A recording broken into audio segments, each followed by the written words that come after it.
Okay, here we are at the 122. I'm Vito Fossella. Pleased to be joined by Borough Commander Melissa Eger and CEO of the 122, Mr. Karuba. We're here to bring attention to an issue that seems to have gotten a little worse over the last few months.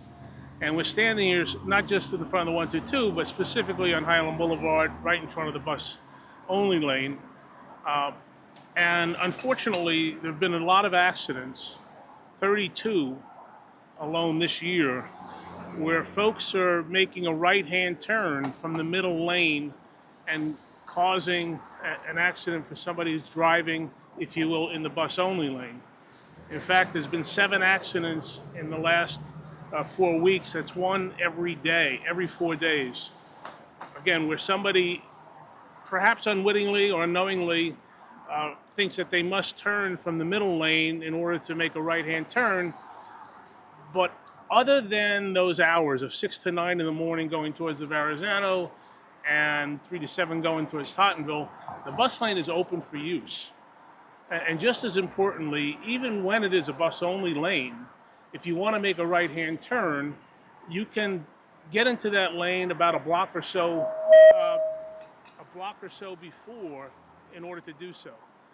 I think we've all sort of witnessed accidents like that or close to accidents, and we want the city to just take a more proactive approach to understand what's going on, perhaps more signage, perhaps signs in the roadbed itself, bigger signs on the poles. Somebody's going to get severely hurt if they haven't done so already.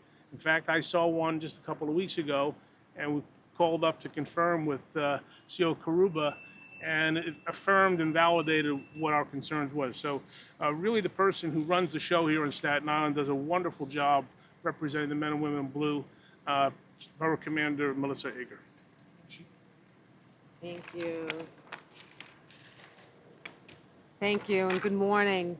I really want to begin by recognizing and thanking our Borough President, Vito Fossella, for his partnership and continuing to prioritize safety across Staten Island, and really for raising this really important public safety issue. I also want to thank Deputy Inspector Luigi Karuba, the commanding officer of the 122 precinct, for leading the charge in this increase in awareness and education to the issue of unsafe turning, specifically in bus lanes.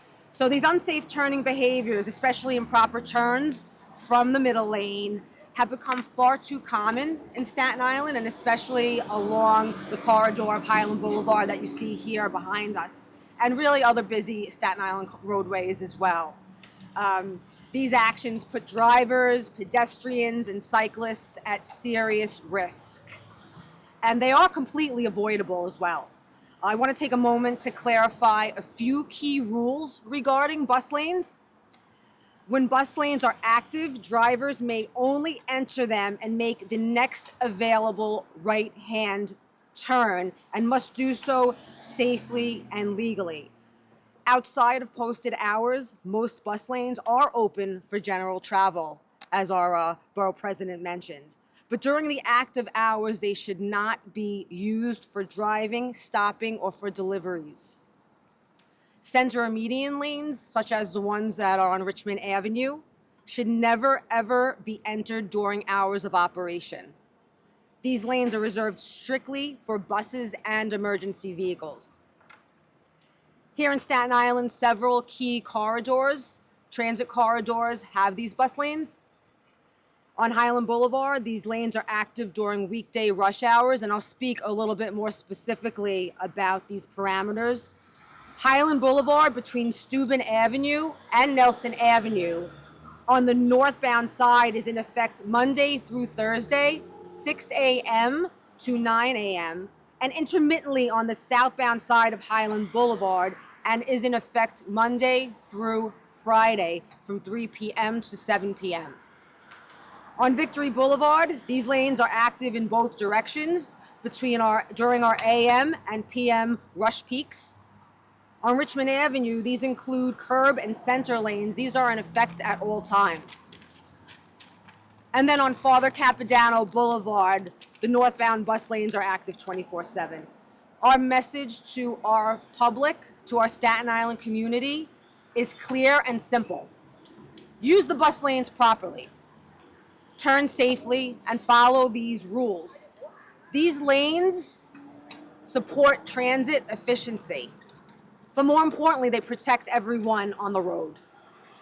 So we in Patrol Borough Staten Island will always continue to work closely with our local and city partners to improve signage and increase awareness.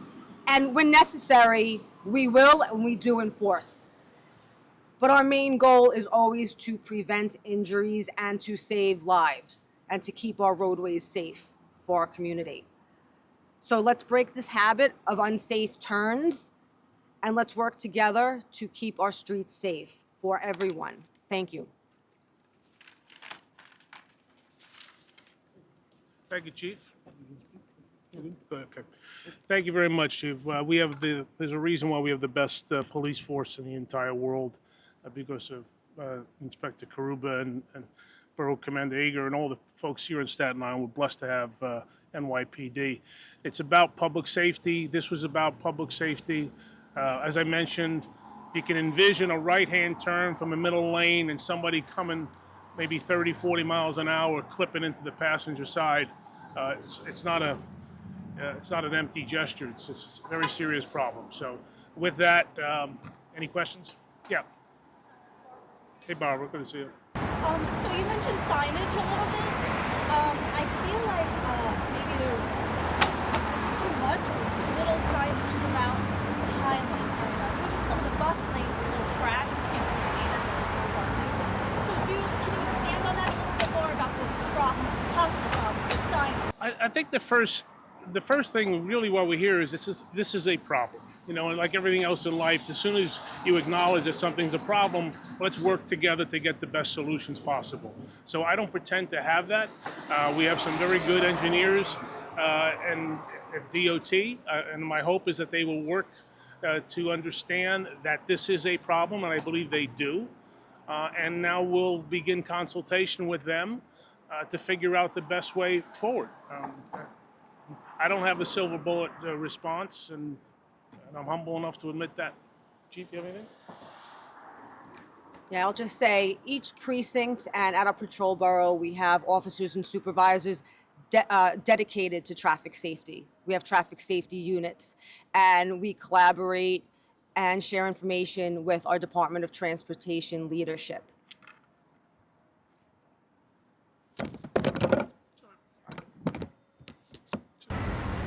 Yep. Mike Maggio from the Advance. In the press release for this, I think it mentioned that there were 32 accidents on Hylan Boulevard this year where turning from the middle lane was a factor in it. I was just, for clarity, was that 32 accidents where it was the main factor or where it was just one of the contributing factors? You want to keep going? Yeah, it was a contributing factor because in all collisions, it's always hard to specify exactly what that driver was experiencing, which is why, you know, first and foremost, we focus on education with, you know, issues such as these. I think intuitively it feels that a lot of folks, because they don't want their rule, they want to follow the rules. That's where they start. So intuitively they say, I can't go into that lane to make a right. Everybody must be doing it. And then at the last second, they'll make a right. And as I mentioned, and I think they have footage here just today that we'll try to share later, where folks were getting close to accidents as well. So we know of 32 accidents, but there's probably hundreds of other close calls. And that's why we're here to say, let's see if we can stop them.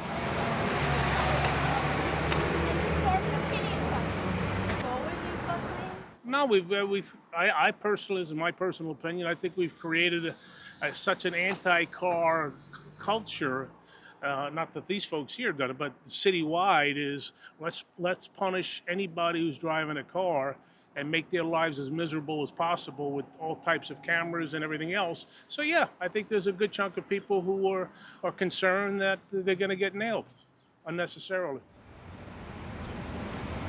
One more follow-up from me. Back to my first question. I understand it's very difficult to know exactly what was going on in some of these situations, but if you guys can speak to it, is there also an issue with Hylan Boulevard in particular of other driver behaviors, or maybe speeding or just active driving adding to this? Like, is it an issue where the turns are compounding like existing conditions, if that makes sense? Well, I could say, like any other major roadway citywide, Hylan Boulevard is certainly one of our major arterial roadways, runs through pretty much the entire island, north to south. So, you see a variety of traffic issues along this major corridor. And we educate and enforce when necessary on a wide variety of conditions.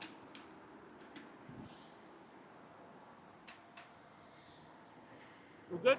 All right, thank you.